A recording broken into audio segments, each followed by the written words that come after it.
Ethan Mackenzie's pickup truck sputtered to a stop in front of the abandoned gas station, his hands trembling as he gripped the steering wheel. The rusted sign reading Thompson's Last Stop hung at a broken angle, but it wasn't the decay that made his breath catch. It was the massive black bear lying motionless in the shadows of the collapsed garage. The bear wasn't dead. A steel trap clamped around her bloodied left paw, and those dark, intelligent eyes tracked his every movement with an intensity that sent ice through his veins. Rose's voice echoed from his childhood. "Bears don't trust humans, honey, not unless they're desperate." But this 300-pound creature wasn't showing fear or aggression. She was showing something impossible: recognition. The wounded animal struggled to her feet, limping deliberately toward a specific crack in the concrete floor, as if she knew exactly what lay beneath. A low rumble emanated from underground, not mechanical, but something alive, waiting.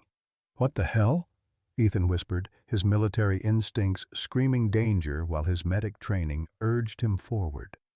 The bear looked back at him once, her gaze holding secrets worth dying for. Who was this guardian, and what had his grandfather hidden beneath their feet? Leave a like and share your thoughts in the comments along with the city you're watching from now. Let's continue with the story. 3 days earlier, Ethan Mackenzie had been drowning in his own skin, counting pills like rosary beads in his Charleston trailer. The call from James Crawford, the family lawyer, had cut through his haze like a church bell on Sunday morning. "Your grandfather, Theodore, passed peacefully in his sleep. The will reading is tomorrow at 10. Ethan hadn't spoken to his family in 8 years. Not since he'd come home from Afghanistan broken and bitter, reeking of failure and prescription bottles. His grandfather Ted had been the only one who'd written letters to his VA hospital bed, scratchy handwriting on yellow legal paper. "Some wounds heal crooked, boy, but they still heal." Now Ted was gone, and Ethan was driving through West Virginia mountains toward a reckoning he wasn't sure he could survive. The lawyer's office in Beckley smelled like old leather and disappointed dreams. His sister Victoria sat rigid in her tailored suit, every inch the successful New York attorney except for the dark circles under her eyes. Uncle Sam, Pastor Samuel to his congregation, wore his Sunday best, and that practiced smile that never quite reached his eyes. Grandma Rose occupied the corner chair like a queen holding court, her silver hair perfectly curled despite the confusion flickering behind her glasses. "To my grandson Ethan," Crawford read in his monotone voice, "I leave the entirety of Thompson's Last Stop gas station and all property therein." The silence that followed could have choked a horse. Victoria's manicured fingers went white around her purse handle. Sam's jaw twitched beneath his ministerial composure. "That's it?" Victoria's voice cut like winter wind. 27 years I've been cleaning up this family's messes, and he gets a worthless gas station?" Sam placed a restraining hand on her arm. "The Lord works in mysterious ways, sister. Perhaps Father saw something in Ethan we haven't." Rose stirred in her chair, her voice soft but clear. "Teddy always said that place held more than met the eye. Course, I can't remember what he meant by that." Her eyes clouded over again, the moment of clarity gone like morning mist. Crawford cleared his throat and continued. "There is one additional provision. A monthly stipend of $2,000 for Rose Mackenzie's care to be administered by Ethan." He handed over an envelope sealed with wax. "And this final note, to be opened only by the inheritor." Ethan's hands shook as he broke the seal. Inside, his grandfather's familiar handwriting. "The real treasure lies where the mountains meet the sky, and the guardian keeps watch. Don't trust anyone, not even family. Find the guardian first. She'll show you the way." As they filed out of the office, Ethan caught Victoria whispering urgently to Sam, "There has to be more. Daddy didn't live like a pauper for 70 years to leave us nothing." Sam nodded, his eyes following Ethan with an intensity that felt like a target painted on his back. The Guardian. What had his grandfather meant by that? The drive to Thompson's last stop felt like traveling backward through time. Route 19 wound through hollows where poverty clung to the mountainsides like morning fog, past trailer homes with Confederate flags and hand-painted signs advertising fresh eggs and salvation. Ethan's grandfather had chosen isolation over community, secrets over family dinners. Now Ethan understood why. The gas station materialized from the tree line like a ghost from the 1970s. Two rusted pumps stood sentinel over cracked asphalt, their glass faces shattered by decades of neglect. The main building sagged under a corrugated metal roof painted the color of dried blood. Windows boarded with plywood bore the scars of target practice. Bullet holes arranged in neat clusters that spoke of someone with military training. Ethan killed the engine and sat in the sudden silence. No traffic, no neighbors, no witnesses. Just the whisper of wind through pine needles and the distant call of a hawk circling overhead. His grandfather's final letter crinkled in his shirt pocket as he stepped out, work boots crunching on broken glass and acorns. The front door hung open on broken hinges, revealing a store frozen in time. Shelves still held dusty cans of motor oil and expired candy bars. The cash register sat open and empty, its brass keys catching what little light filtered through dirty windows. Behind the counter, a faded photograph showed a younger Ted McKenzie in his army uniform, standing beside a massive black bear on its hind legs. The bear wore a collar, and both man and animal seemed to be posing for the camera like old friends. That's when Ethan heard it. A low, pained whimper from the back storage room. His hand moved instinctively to his hip, where his sidearm used to rest, muscle memory from a war that would never leave him.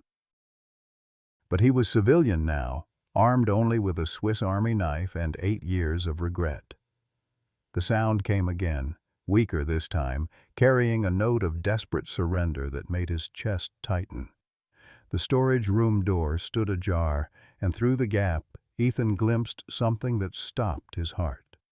A massive black bear lay on her side, breathing shallow and fast. A steel leg trap, the kind used by poachers and backwoods hunters, had clamped around her left front paw with surgical precision. The metal teeth had bitten deep, painting her dark fur with bright arterial blood that pooled beneath her massive frame. "Jesus Christ," Ethan whispered, and the bear's ears twitched at his voice. She should have roared, should have charged, despite her injury.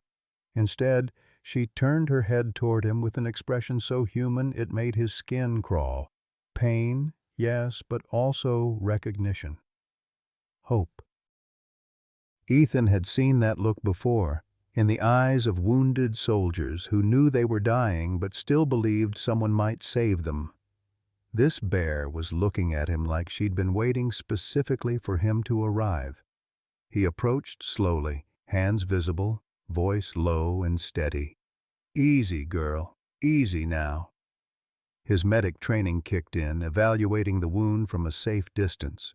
The trap had missed the major arteries, but infection was setting in. Without treatment, she'd be dead within hours. The bear made no move to attack as he knelt beside her. Up close, she was even more magnificent, easily 300 pounds of raw power reduced to vulnerability by human cruelty. Her dark eyes tracked his movements as he examined the trap mechanism. Standard, spring-loaded design, probably set by someone who knew bears would investigate the scent marker placed nearby. "This is going to hurt," Ethan warned, and began working the release mechanism. The bear grunted once but held perfectly still, as if she understood his intentions. When the trap finally gave way with a rusty click, she let out a long breath that sounded almost like relief. Ethan tore his flannel shirt into strips, fashioning a makeshift bandage around the wounded paw. The bear submitted to his ministrations with impatience that defied everything he knew about wild animals. When he finished, she struggled to her feet and limped to the far corner of the room, where she began scratching at a specific section of concrete floor with her good paw. "What are you doing, girl?" Ethan followed her gaze to the spot where her claws had worn grooves in the concrete. The scratches formed a rough circle around what looked like a slightly discolored patch of floor. When he knelt and pressed against it, the concrete panel shifted slightly under his weight. Underneath, wrapped in oilcloth and sealed in a waterproof container, was a brass key unlike anything Ethan had ever seen. The head was carved with intricate patterns, mountains and trees intertwined with what looked like bear paws. Attached to the key was a note in his grandfather's unmistakable handwriting. "If you're reading this, the Guardian found you. She's been waiting for someone worthy, someone who understands that healing requires both strength and gentleness. The key opens what matters most. Trust her completely. She knows things I could never teach you. The real inheritance isn't the station, Ethan. It's the responsibility that comes with it. Use the key when she shows you where. And remember, don't trust anyone, not even family. Love, Grandpa Ted." Ethan looked up to find the bear watching him intently, head cocked as if waiting for him to understand something obvious. When he stood, she limped toward the garage area, pausing to look back at him with unmistakable expectation. "You want me to follow you?" he said aloud, feeling foolish for talking to a bear. But she responded with a soft grunt and continued limping toward the garage, where shadows hid whatever secrets his grandfather had died protecting. The brass key felt warm in his palm as Ethan followed the wounded guardian into the darkness, wondering what inheritance could possibly be worth a bear's loyalty and a family's betrayal. The garage smelled of motor oil and decades of neglect, but underneath lay something else, a clean, almost sterile scent that didn't belong in an abandoned building. Kodiak, as Ethan had begun thinking of her, limped with purpose toward the far wall where ancient tool pegboards hung like skeletons of productivity. She stopped before what appeared to be an electrical panel, its metal face rusted and covered with warning labels from the 1960s. "What is it, girl?" Ethan approached the panel, running his fingers along its edges. The bear nudged his hand toward what looked like a simple bolt head, hexagonal and unremarkable except for the way it seemed to gleam despite the rust around it. When Ethan wiped away the grime, he discovered the bolt wasn't corroded at all. It was made of the same brass as the key, designed to look old and forgotten. The key slid into the hidden lock with a satisfying click. When Ethan turned it, he heard a soft pneumatic hiss, and the entire wall panel, toolboards and all, retracted smoothly into a hidden recess. Behind it, gleaming under soft LED lighting, stood a modern elevator door. "Holy shit," Ethan breathed. Kodiak huffed, a sound that might have been amusement, and limped into the elevator as if she'd done this 1,000 times before. The car was small but well-appointed, with brass handrails and a single button marked with a bear paw symbol. The descent seemed to last forever, dropping deep into the mountain's heart. When the doors finally opened, Ethan stepped into a world that defied every assumption he'd made about his grandfather's simple life. The underground facility stretched before him like something from a nature documentary. A vast space carved from living rock and fitted with modern amenities. Climate control hummed softly in the background, maintaining perfect temperature and humidity. Banks of monitors lined one wall, their screens dark but obviously sophisticated. File cabinets stood in neat rows, and a massive steel vault dominated the far corner. But it was the photographs covering every available wall space that made Ethan's knees weak. Hundreds of images showed bears in various stages of rescue and rehabilitation. Cubs orphaned by poachers. Adult bears freed from bile farms. Wounded animals healing in spacious enclosures. And in nearly every photo stood his grandfather, looking decades younger but wearing the same determined expression Ethan remembered from childhood. A large desk occupied the center of the space, its surface clear except for a single manila folder marked Ethan, read first. Inside, Ethan found financial statements that made his head spin. Account after account showed balances in the millions: conservation funds, wildlife rescue operations, legal defense funds for anti-poaching efforts. The total came to just over $200 million. Ted McKenzie Wildlife Foundation, he read aloud from the letterhead, protecting North America's bear populations through rescue, rehabilitation, and anti-trafficking operations. The foundation had been operating for 40 years, funded through a combination of anonymous donations, government grants, and what appeared to be carefully managed investments. A sticky note in his grandfather's handwriting was attached to the final page. The computer will recognize your biometric signature. Say hello when you're ready. The main computer terminal responded to Ethan's fingerprint with a soft chime. The largest monitor flickered to life, displaying his grandfather's face in high definition. Ted McKenzie looked older than in the photographs, but still vital, his eyes bright with purpose and love. "Hello, Ethan," the recorded message began. "If you're seeing this, then Kodiak found you and brought you home. She's a special one. I rescued her as a 6-month-old cub after poachers killed her mother for the gallbladder trade. Smartest bear I've ever worked with, and that's saying something after 40 years. Ethan glanced at Kodiak, who had settled near the computer and was watching the screen with obvious recognition and what looked suspiciously like grief. "I know this is overwhelming, son. I know you're probably wondering why I kept this secret from the family, why I lived like a hermit when I had access to this kind of money.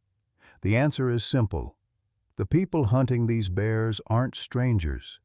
They're neighbors, community leaders, people who hide behind respectability while they torture innocent animals for profit." The screen changed to display surveillance footage, grainy but clear enough to show men in camouflage loading bear carcasses into pickup trucks. Ethan's blood ran cold as he recognized one of the faces. Uncle Sam, 20 years younger but unmistakably the same man who'd sat in the lawyer's office radiating false concern.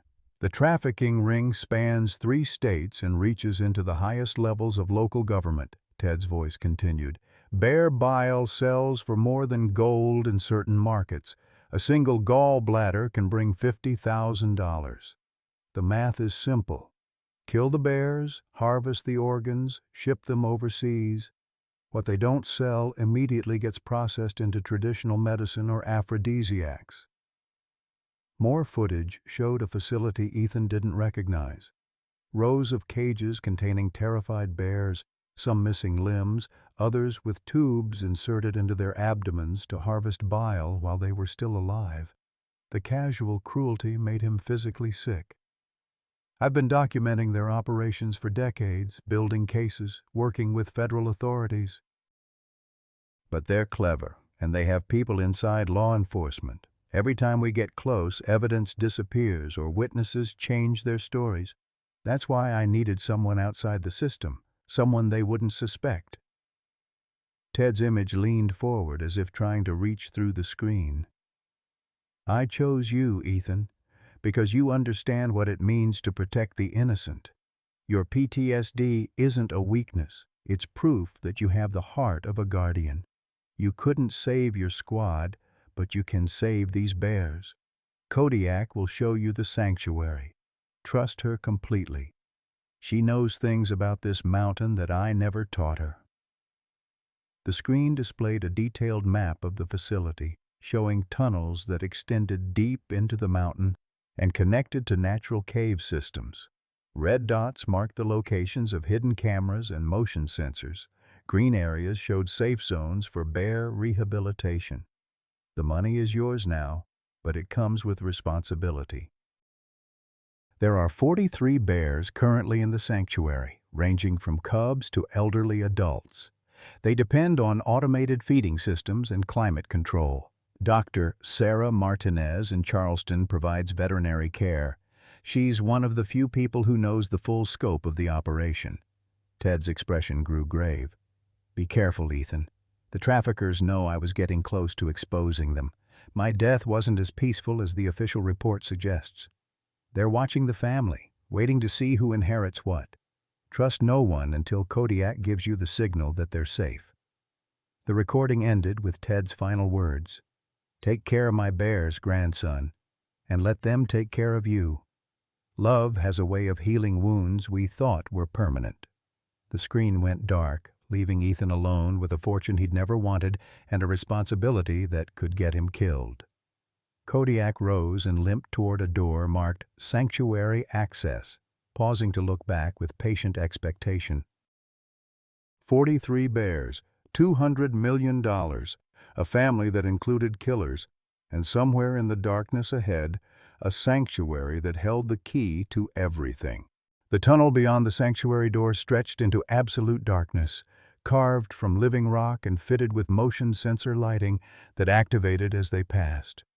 Kodiak moved with surprising grace despite her injured paw, navigating turns and elevation changes with the confidence of someone returning home after a long absence. The air grew warmer as they descended, carrying scents that made Ethan's primitive brain cells fire warnings. Musk, fur, and the deep earth smell of a place where wild things lived without fear. The tunnel opened into a cathedral-sized cavern that stole Ethan's breath. Natural limestone formations created towering pillars and gentle slopes, while artificial additions provided practical necessities: climate control vents, water features, and elevated platforms for bears to claim as territory. Solar panels, invisible from above, channeled natural light through a series of mirrors and skylights that made the space feel like a hidden valley rather than an underground chamber. And everywhere, bears. A massive male, easily 400 pounds, dozed in a shallow pool near the cavern's center. 3 smaller bears, adolescents by their size, wrestled playfully near a cluster of fallen logs, arranged to mimic natural habitat. An elderly female with a pronounced limp watched from an elevated ledge, her fur silver with age. Cubs tumbled over each other in a designated play area, their mothers nearby but relaxed, unafraid. They looked up as Kodiak entered, and Ethan witnessed something that challenged everything he thought he knew about animal behavior. The bears didn't scatter or posture defensively. Instead, they approached with obvious joy, surrounding Kodiak with gentle nuzzles and soft vocalizations that sounded almost like conversation. She was clearly the alpha female, and her return was cause for celebration. "Jesus," Ethan whispered, and several bears turned toward him with curiosity rather than alarm. Kodiak made a series of low, huffing sounds, and the tension in the air dissolved. Whatever she'd communicated, it had vouched for his presence. Over the following days, Ethan established a routine that felt more natural than anything he'd experienced since Afghanistan. Dawn brought feeding rounds. The automated systems his grandfather had installed were sophisticated but required human oversight. Each bear had specific dietary needs based on age, health, and rehabilitation status. Kodiak seemed to understand the schedule better than he did, often leading him to bears that needed extra attention or medical care. Dr. Sarah Martinez arrived on the 3rd day, a compact woman in her 50s with steady hands and tired eyes. She examined Kodiak's wound with professional efficiency, while the bear submitted to treatment with remarkable patience. "She's healing well," Dr. Martinez announced, cleaning the puncture wounds with antiseptic. "Ted always said she was special, but I've never seen a bear this cooperative with medical procedures. It's almost like she understands the process." "How long have you been working with my grandfather?" Ethan asked, holding Kodiak's massive head steady while the vet worked. 15 years. Started when I was fresh out of veterinary school and idealistic enough to believe I could save every animal that came through my clinic. Ted showed up one day with the cubs whose mother had been killed by poachers.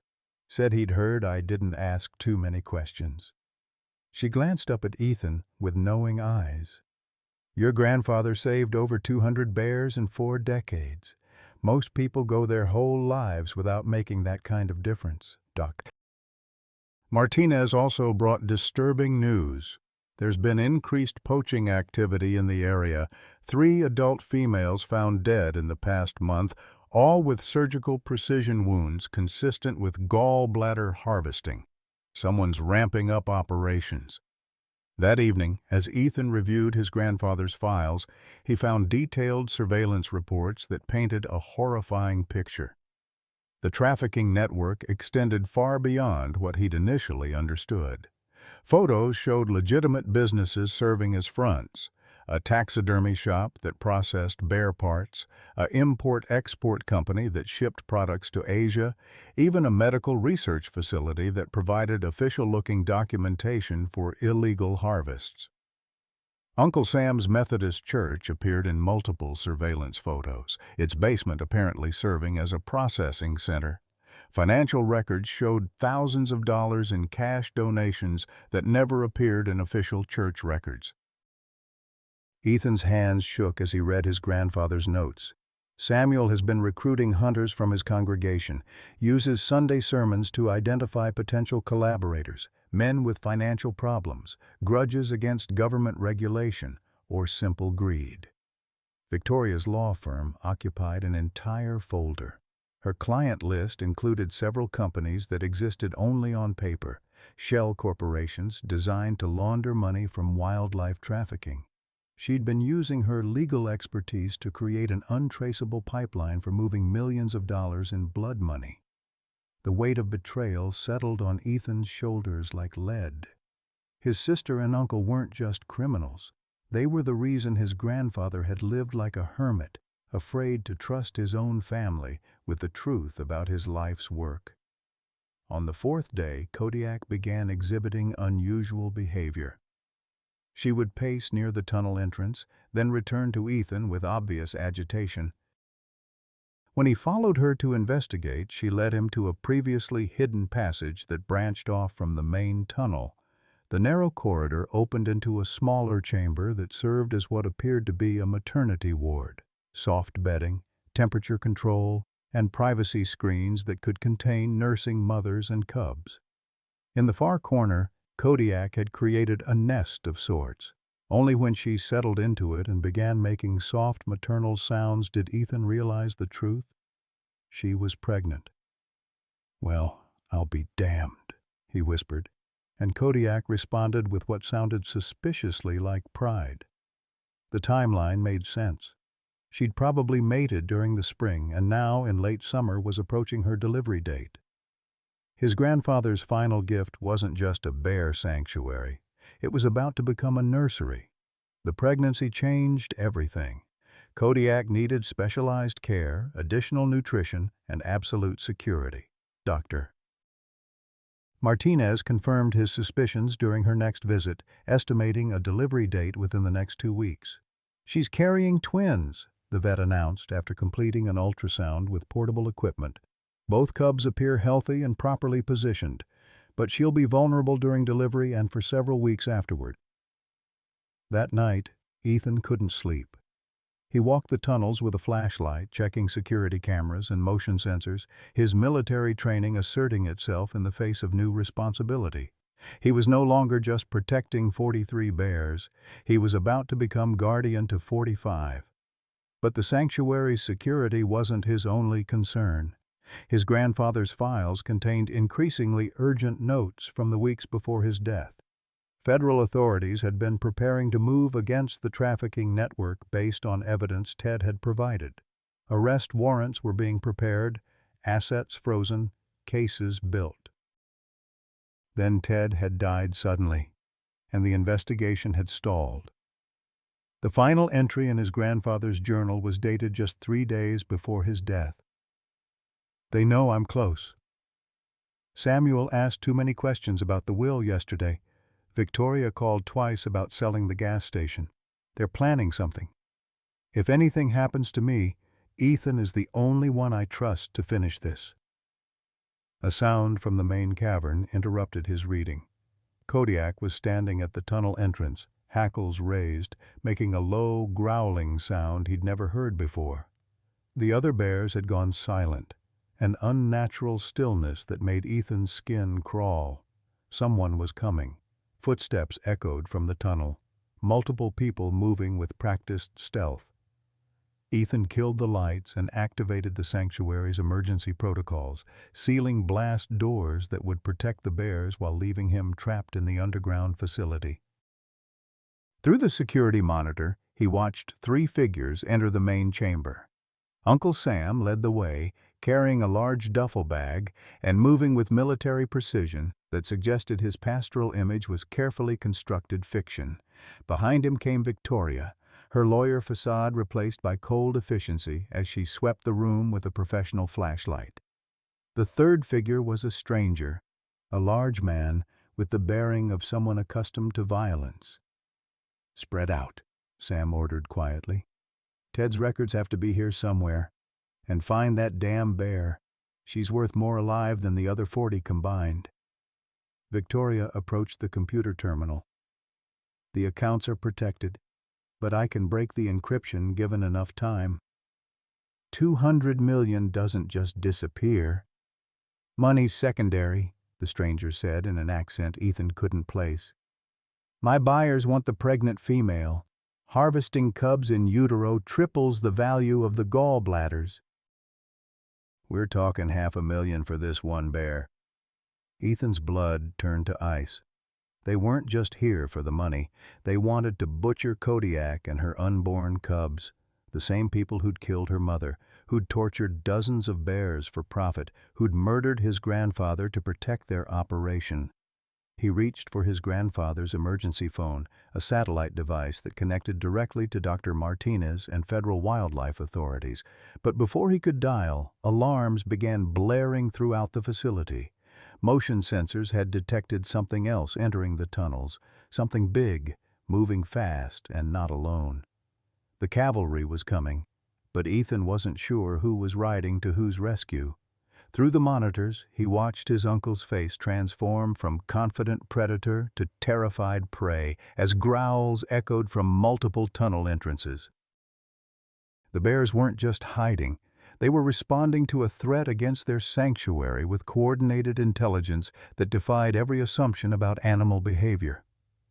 Kodiak moved to stand beside him, her injured paw forgotten, her attention focused on protecting what mattered most: family, sanctuary, and the future growing inside her.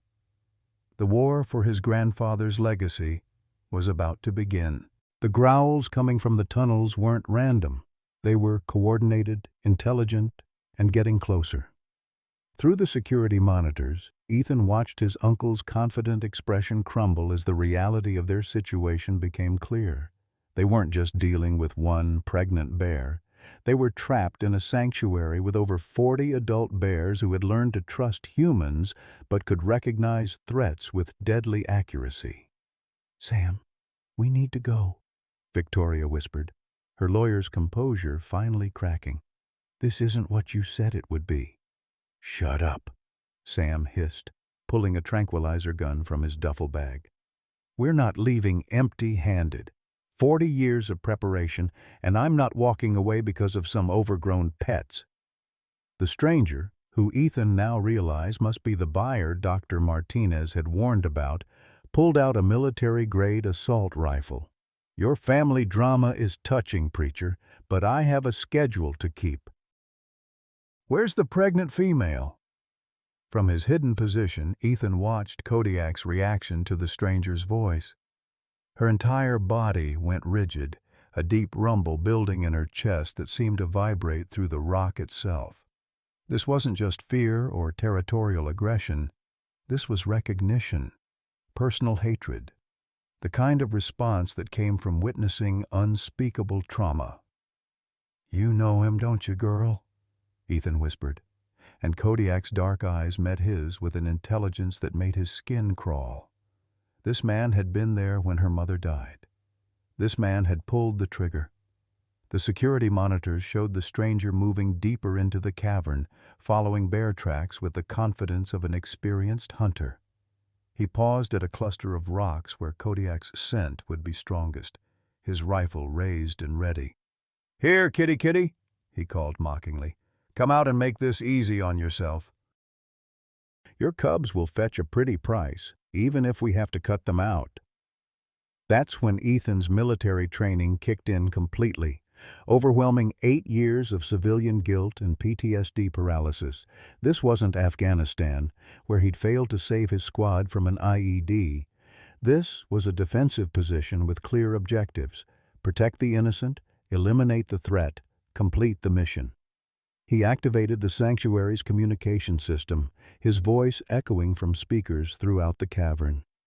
"Uncle Sam, Tori, you're trespassing on federal wildlife preserve property. Leave now, and we can discuss this like family." Sam spun toward the nearest speaker, his face twisting with rage and recognition. "Ethan, boy, you have no idea what you're involved in. This is bigger than some old man's pet project." "I know exactly what I'm involved in," Ethan replied, his voice steady despite the adrenaline coursing through his veins. "Grandfather's files are very thorough." 40 years of documentation, Sam. Every kill, every shipment, every dollar. Federal authorities have copies of everything. Victoria's face went white. "That's impossible. We searched his house, his office." "You searched the places you knew about," Ethan cut her off. "But you never knew about this place, did you? Never knew that the crazy old hermit was actually running the most successful anti-poaching operation in North America." The stranger had stopped moving, his attention now focused on the speakers rather than tracking bears. "Enough family reunion bullshit. Where's the bear and where's the money?" "The bears are safe," Ethan said. "The money's going to continue funding their care and the prosecution of wildlife traffickers, starting with you three." Sam laughed, but it sounded forced and desperate.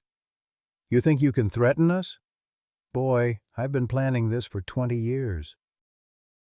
Your grandfather was a sentimental fool who thought he could save every mangy creature in the mountains. I'm a businessman. You're a murderer," Ethan replied coldly. "I've seen the surveillance footage, Sam. I know what you did to those bears. I know what you did to grandfather." The admission hung in the air like a death sentence. Victoria grabbed Sam's arm, her voice sharp with panic. "You said it was natural causes. You said he had a heart attack." "He did have a heart attack," Sam said, his pastoral mask finally slipping completely.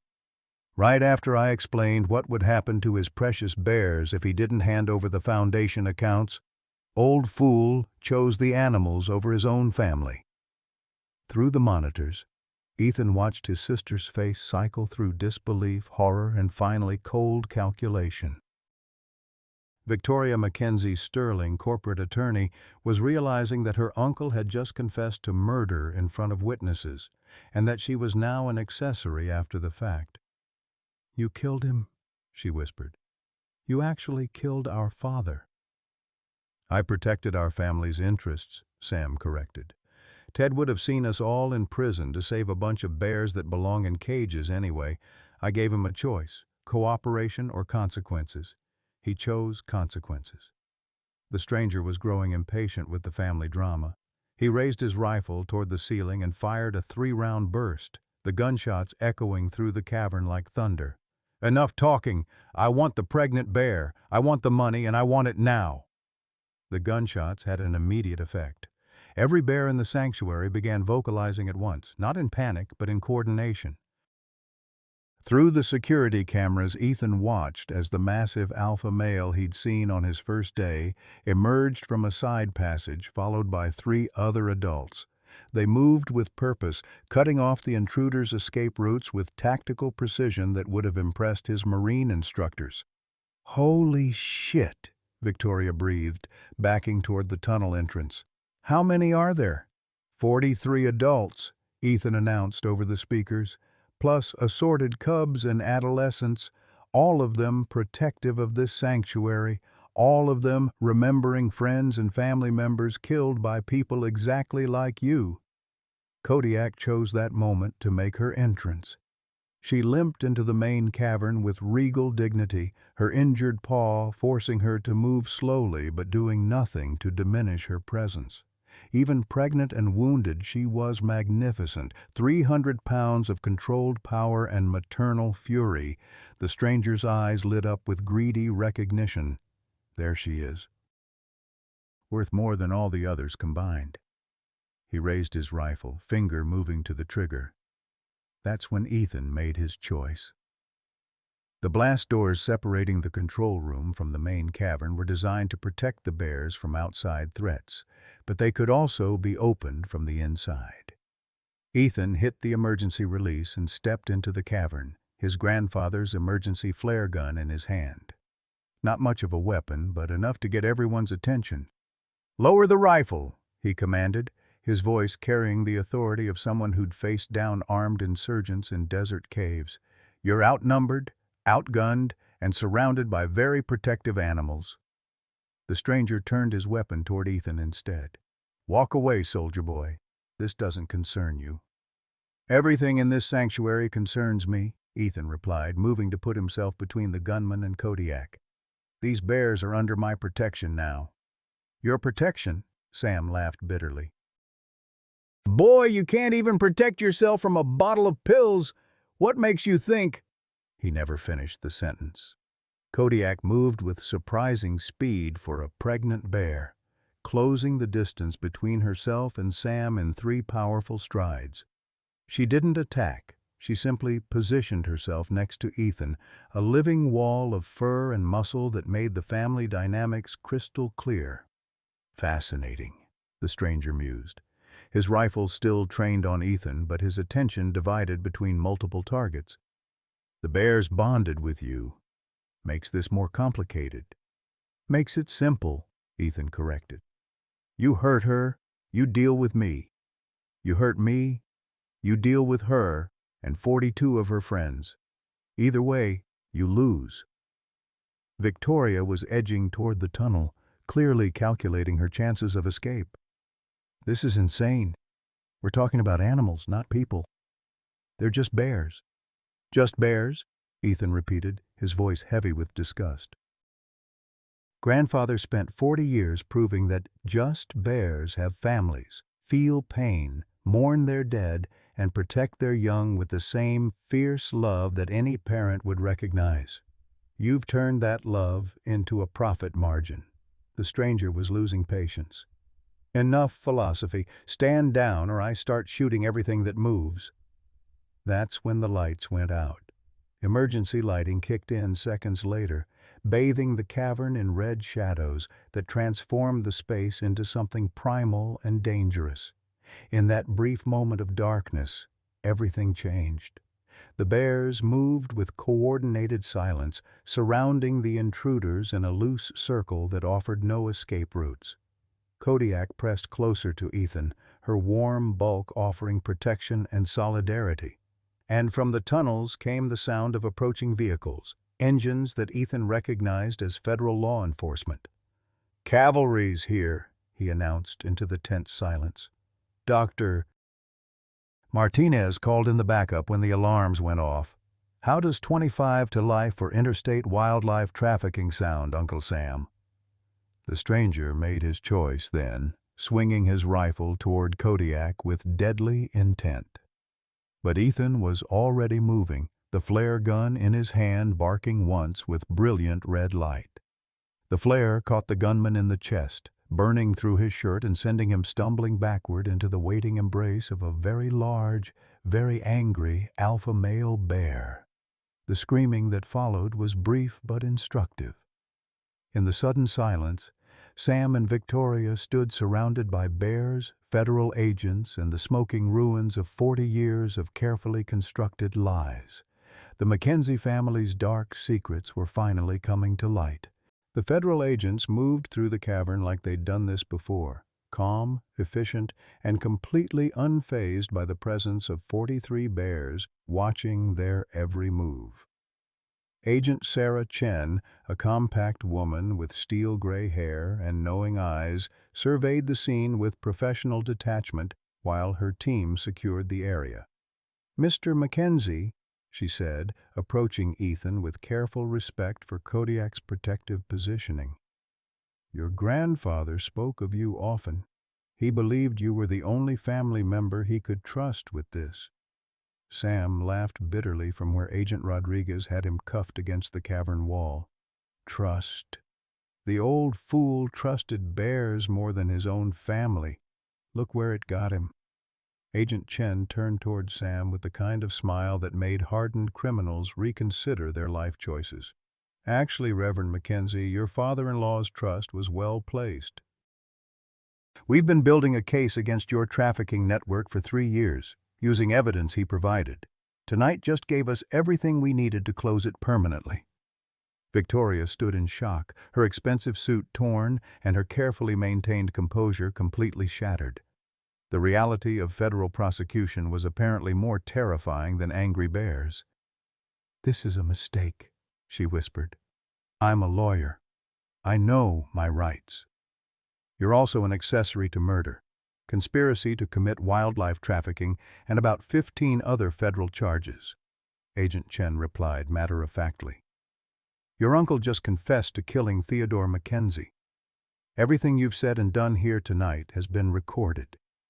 The weight of that revelation hit Victoria like a physical blow. She looked at Sam with horror and growing rage. "You killed him? You actually killed my father?" "Our father," Sam corrected coldly. "And he chose those animals over his own blood." "What did you expect me to do?" What followed was a family argument that would have been tragically comic if it weren't happening over a corpse and surrounded by evidence of systematic torture. Victoria's corporate composure cracked completely as 8 years of suppressed grief and guilt came pouring out. "I thought you loved him," she screamed at Sam. "I thought we were trying to honor his memory by developing the property. I thought—" Her voice broke. "Jesus Christ, Sam, I've been laundering money for Dad's murderer for 3 years. "You've been paying for your daughter's future," Sam shot back. "That private school in Manhattan doesn't come cheap. Your custody battle with that abusive ex-husband cost more than most people make in a lifetime. Where did you think the money was coming from?" The cruel logic of it silenced Victoria completely. She'd known the money was dirty, had convinced herself it came from illegal hunting or poaching, not murder. But she'd needed it too desperately to ask the hard questions. Dr. Martinez appeared at Ethan's elbow, having arrived with the federal team. She examined Kodiak with practiced efficiency, while the bear submitted to the checkup with patient dignity. "She's in active labor," the veterinarian announced quietly. "Probably triggered by the stress of tonight's events. We need to get her to the maternity area immediately." Agent Chen nodded toward her team. "Clear the area. This bear takes priority over everything else." As they moved Kodiak to the smaller chamber Ethan had discovered, she suddenly stopped and turned back toward Victoria. The bear approached the cuffed woman slowly, carefully, until they were face to face. Victoria froze, probably expecting to be mauled by an angry animal. Instead, Kodiak made a soft, huffing sound and gently nudged Victoria's shoulder with her massive head. The gesture was unmistakably compassionate, recognition of shared pain, an acknowledgement that Victoria was as much a victim as an accomplice. "She knows you didn't want this," Ethan said quietly. "Bears understand family bonds, even when they're twisted." Victoria broke down completely then, tears streaming down her face as 8 years of suppressed grief finally found release. "I'm sorry," she whispered to the bear, to Ethan, to the memory of her father. "I'm so sorry. I just wanted to protect my daughter. I just wanted—" "You wanted what we all want," Ethan interrupted gently, "to take care of your family. The problem was trusting the wrong person to help you do it." Sam's voice cut through the moment with venomous clarity. "Spare me the redemption speeches." Victoria knew exactly what she was doing. Every shell company, every laundered transaction, every forged document, she created the infrastructure that made this operation possible. Agent Chen stepped between them. That's enough. Mr. Mackenzie, your sister's cooperation will be taken into account during sentencing. Reverend Mackenzie, you're looking at life without parole for murder alone, before we even get to the wildlife trafficking charges. As the federal team processed the crime scene, Ethan found himself in the maternity chamber with Dr. Martinez, watching Kodiak prepare to give birth. The bear had chosen a corner that provided maximum security and privacy, her maternal instincts asserting themselves despite the chaos of the evening. First birth is always difficult, Dr. Martinez said, setting up monitoring equipment, especially for a bear who's experienced the trauma she has. But she's strong and she trusts you. That matters more than you might think. Through the chamber's glass partition, Ethan could see Agent Chen interviewing Victoria. His sister's body language had changed completely. No longer the confident attorney. She looked small and broken, like someone who'd just realized she'd been living a lie for years. What happens to her? He asked Dr. Martinez.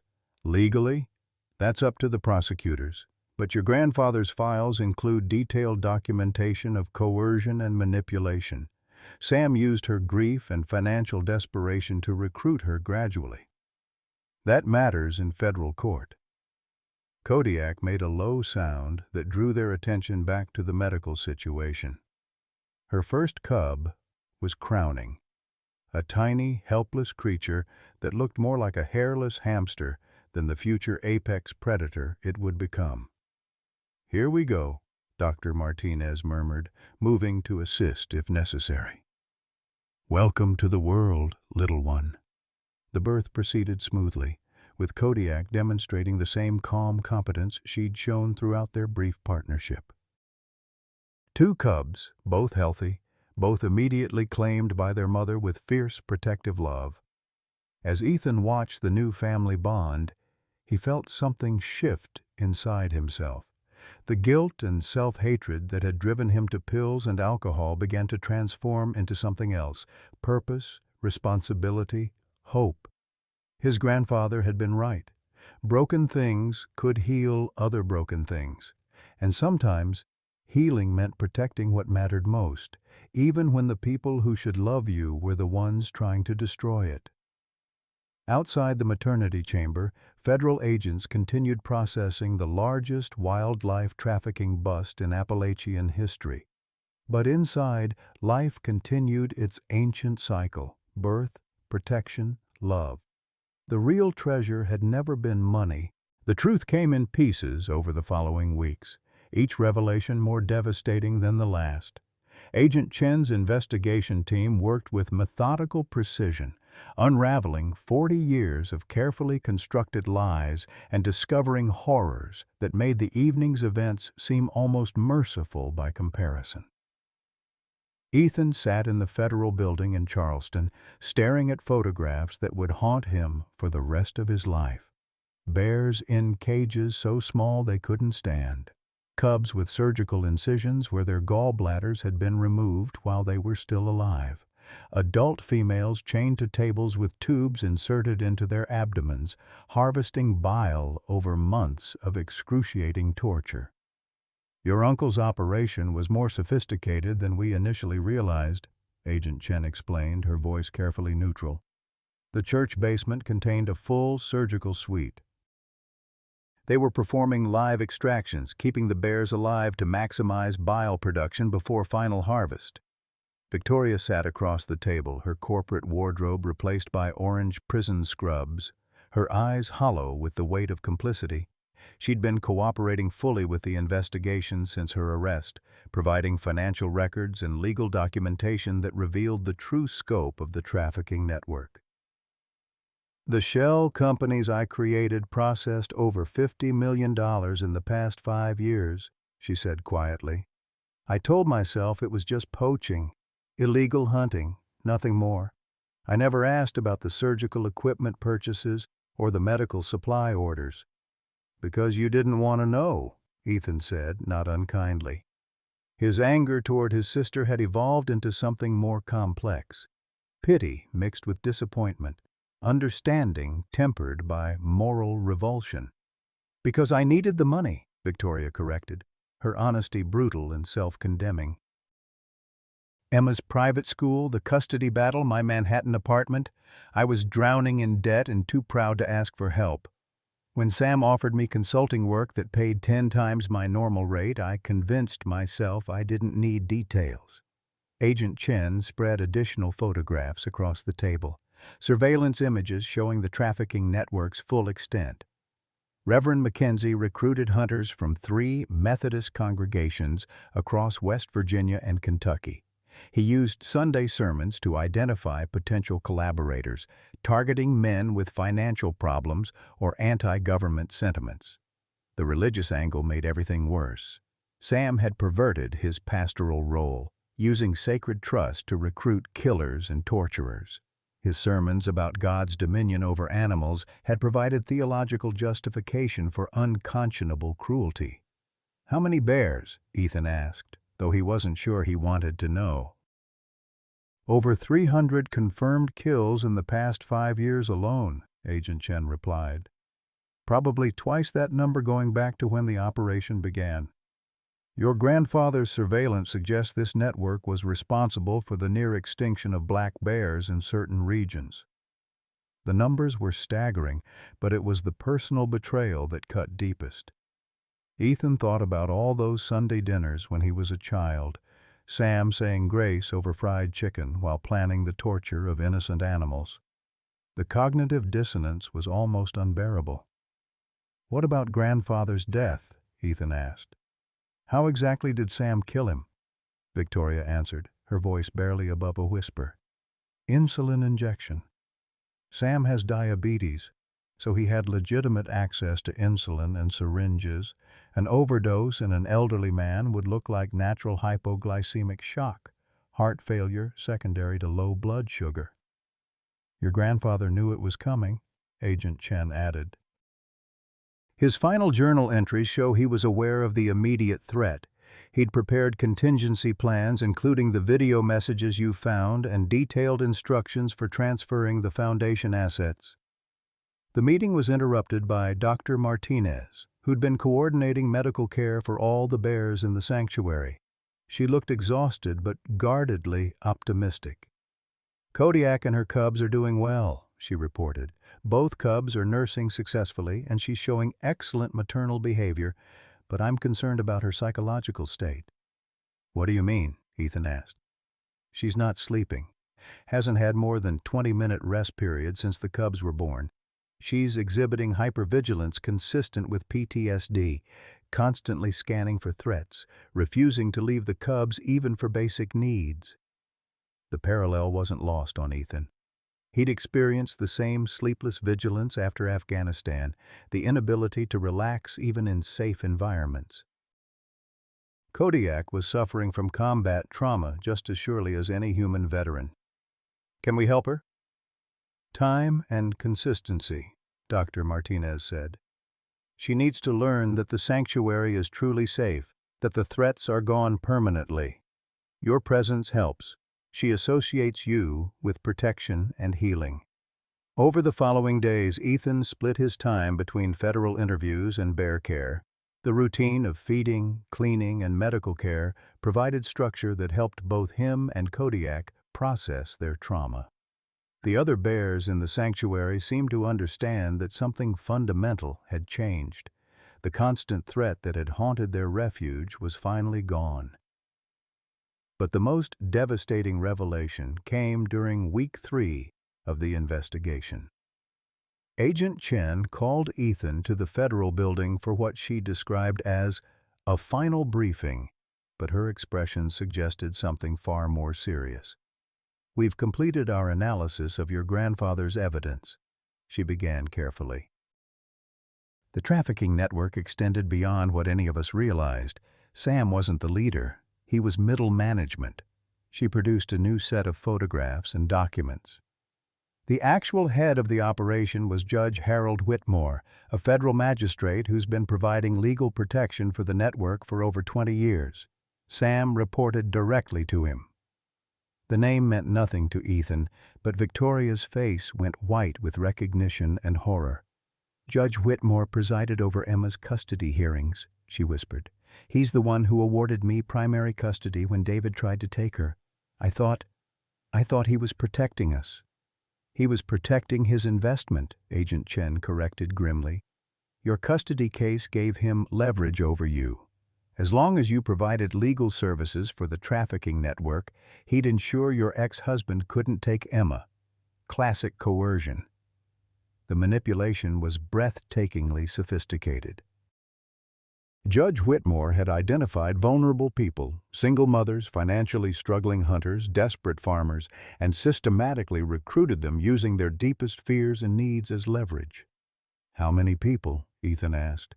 "Over 200 individuals across 4 states, hunters, truckers, veterinarians, even some law enforcement officers. Whitmore built a network that was essentially untouchable because it included people from every level of the justice system." But the worst was yet to come. Agent Chen hesitated before continuing, her professional composure cracking slightly. "Your grandfather wasn't the first family member to discover the truth. Your parents, Theodore's son and daughter-in-law, found evidence of the trafficking network in 1987. They were planning to go to federal authorities." Ethan's blood turned to ice. "The car accident. Brake lines," Agent Chen confirmed. "Cut professionally, designed to look like mechanical failure. Your parents died because they tried to do the right thing, just like your grandfather." The room spun around Ethan as the full scope of his family's destruction became clear. His parents hadn't died in a random accident. They'd been murdered by the same network that eventually killed his grandfather. Sam hadn't just betrayed the family, he'd been complicit in killing his own brother. "How long have you known?" Victoria asked, her voice hollow. "We suspected when we found Judge Whitmore's files.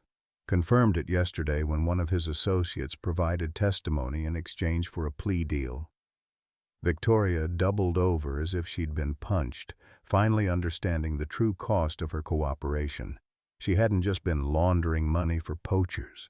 She'd been working for the people who'd orphaned her and her brother, who'd stolen their parents and left them to be raised by their grandparents. "Emma," she gasped, "is Emma safe?" "If they were willing to kill family members, Emma's in protective custody," Agent Chen assured her. "She'll remain there until we've arrested everyone connected to the network."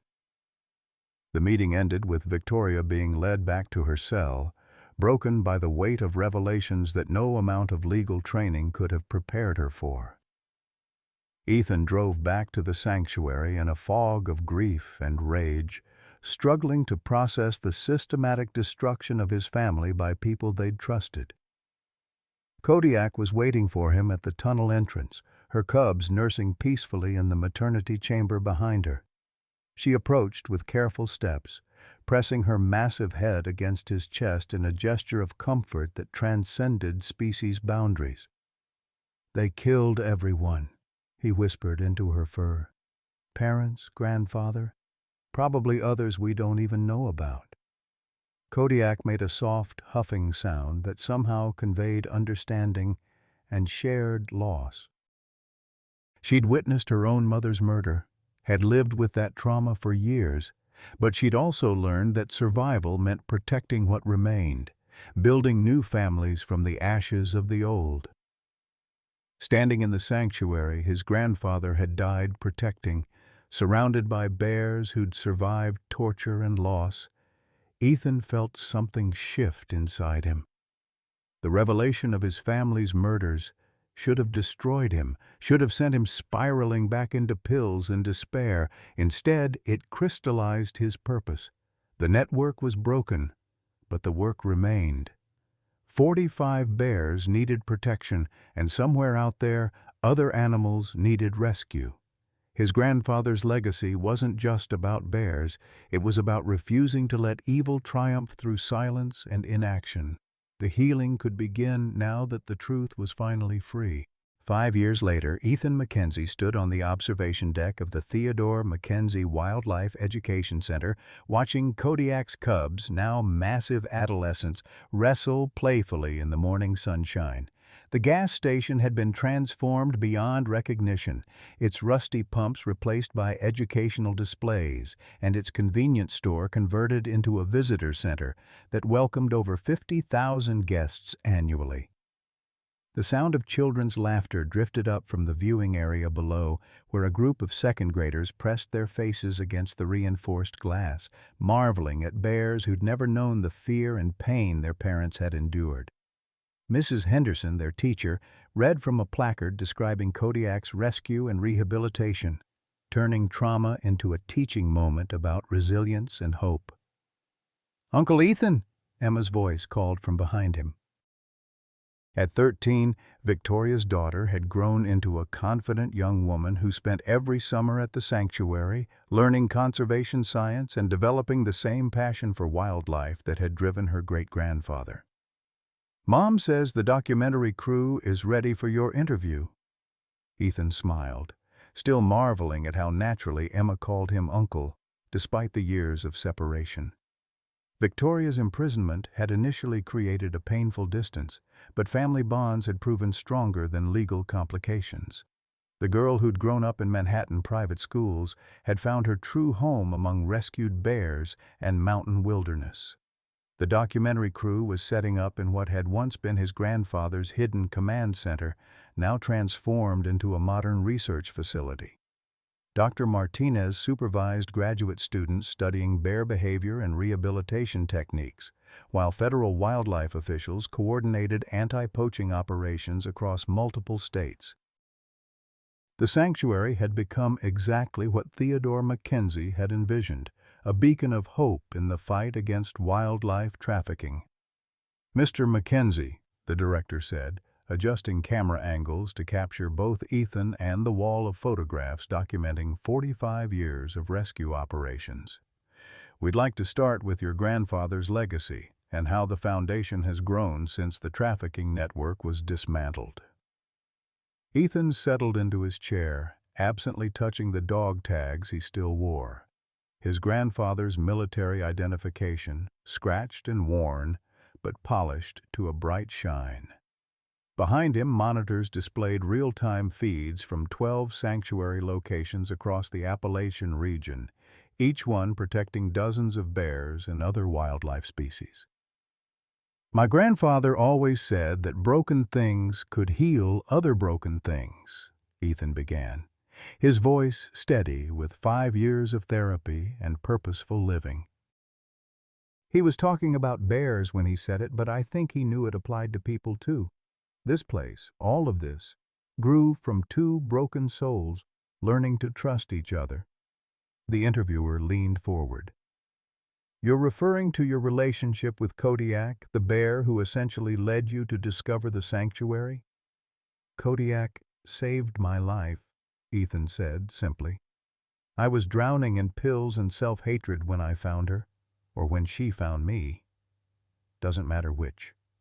What matters is that helping her heal taught me that I could heal too. That my military training, my experience with trauma, all the things I thought made me broken, actually made me uniquely qualified to do this work." Through the observation windows, he could see Kodiak lounging in her favorite spot near the waterfall, now a matriarch of 12 bears, including her own cubs and several other orphans she'd adopted over the years. At 8 years old, she was in her prime, respected by every bear in the sanctuary and beloved by visitors who sensed something special in her calm intelligence. "Let's talk about the judicial aftermath," the interviewer continued. "The trafficking network prosecutions resulted in over 60 convictions, including a federal judge. How did that process affect your family?" Ethan's expression grew more serious. "Justice is complicated when it involves your own family. My sister Victoria served 18 months in federal prison for money laundering, but she was more of a victim than a perpetrator. The real monsters, Judge Whitmore, my Uncle Sam, they got life sentences, and that's appropriate." He paused, choosing his words carefully. "Victoria's been out for 3 years now, and she works here full-time as our legal director. She uses her experience with financial crimes to help other enforcement agencies track wildlife trafficking operations." Redemption isn't just possible. Sometimes it's the only way forward. The camera panned to show Victoria through the office windows, her corporate attire replaced by practical field clothes as she reviewed contracts with state wildlife agencies. The transformation from Manhattan lawyer to mountain conservationist had been dramatic, but watching her with Emma suggested it was also authentic. "What about the broader impact?" the interviewer asked. "The Mackenzie Foundation now operates sanctuaries in 12 states. 67 bears currently in our care," Ethan replied, pride evident in his voice. "But the real success is prevention. We've helped federal authorities shut down 14 trafficking operations in the past 5 years. Every network we stop means hundreds of bears who'll never experience what Kodiak's mother went through." The interview was interrupted by Dr. Martinez's excited voice over the intercom. "Ethan, you need to see this. Kodiak's doing something extraordinary." They moved to the observation deck, where a crowd had gathered around the main viewing area. Below, a new arrival, a traumatized yearling who'd been rescued from a bile farm in Kentucky, cowered in the far corner of the enclosure, too terrified to approach the feeding station despite obvious hunger. Kodiak had positioned herself between the newcomer and the other bears, creating a safe space while demonstrating that food was available and non-threatening. She ate slowly, deliberately, making soft vocalizations that seemed designed to reassure the frightened cub. "She's been doing this for 3 hours," Dr. Martinez explained. "Patient, consistent, never forcing interaction but always available. It's the same approach she uses with all our traumatized rescues." Emma pressed against the railing, her young face bright with wonder. "She remembers what it felt like to be scared, doesn't she? That's why she's so good at helping others." "Exactly," Ethan said, putting his arm around his niece's shoulders. "Trauma doesn't have to define you, but it can inform your compassion."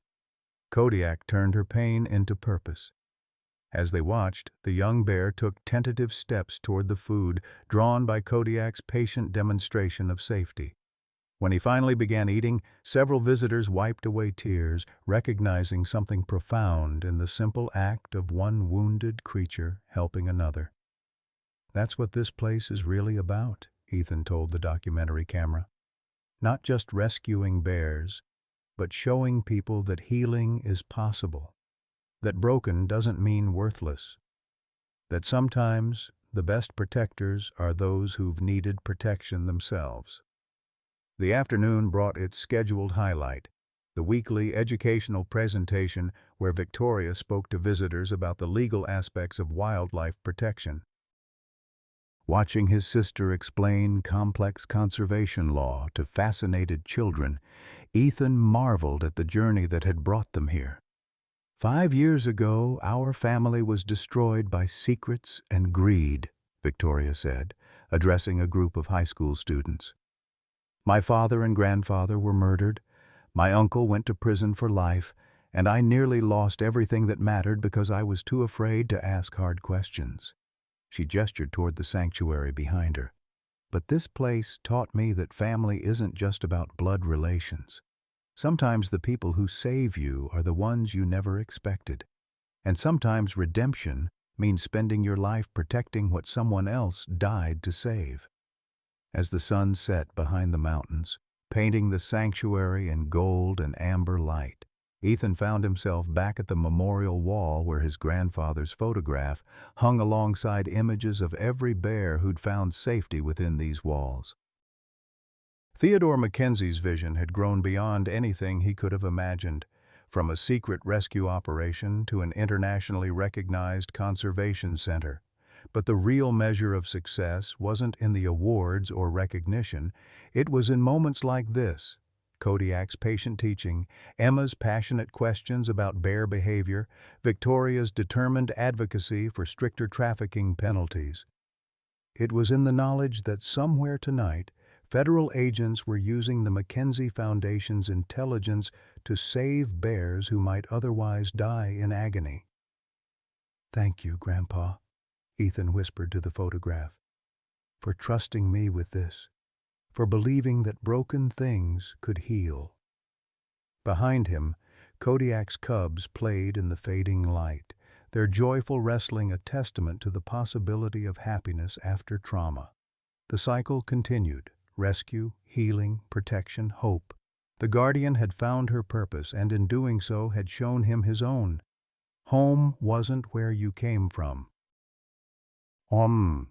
It was where you chose to heal and what you decided to protect. Dear friends, as we reach the end of Ethan and Kodiak's journey, I hope their story has touched something deep within your hearts. Like many of us in our golden years, Ethan discovered that our greatest wounds can become our most powerful sources of healing. At 32, broken by war and betrayal, he found purpose in protecting innocent creatures who couldn't protect themselves. His story reminds us that it's never too late to start over, to find meaning in serving others, and to build the family we choose rather than the one we inherited. Kodiak, wounded and alone, became not just a companion but a teacher, showing us that trust, patience, and unconditional love can heal even the deepest trauma.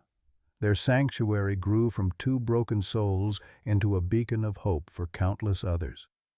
Perhaps you felt like Ethan, carrying wounds that seemed too heavy, wondering if your pain served any purpose. This story whispers a truth many of us need to hear. Our scars don't disqualify us from love. They qualify us to love others more deeply. Sometimes the very experiences that broke us become the foundation for healing others. What moments in your own life have you discovered that your greatest pain led to your most meaningful purpose? Have you ever experienced the healing power of caring for an animal or helping someone more vulnerable than yourself?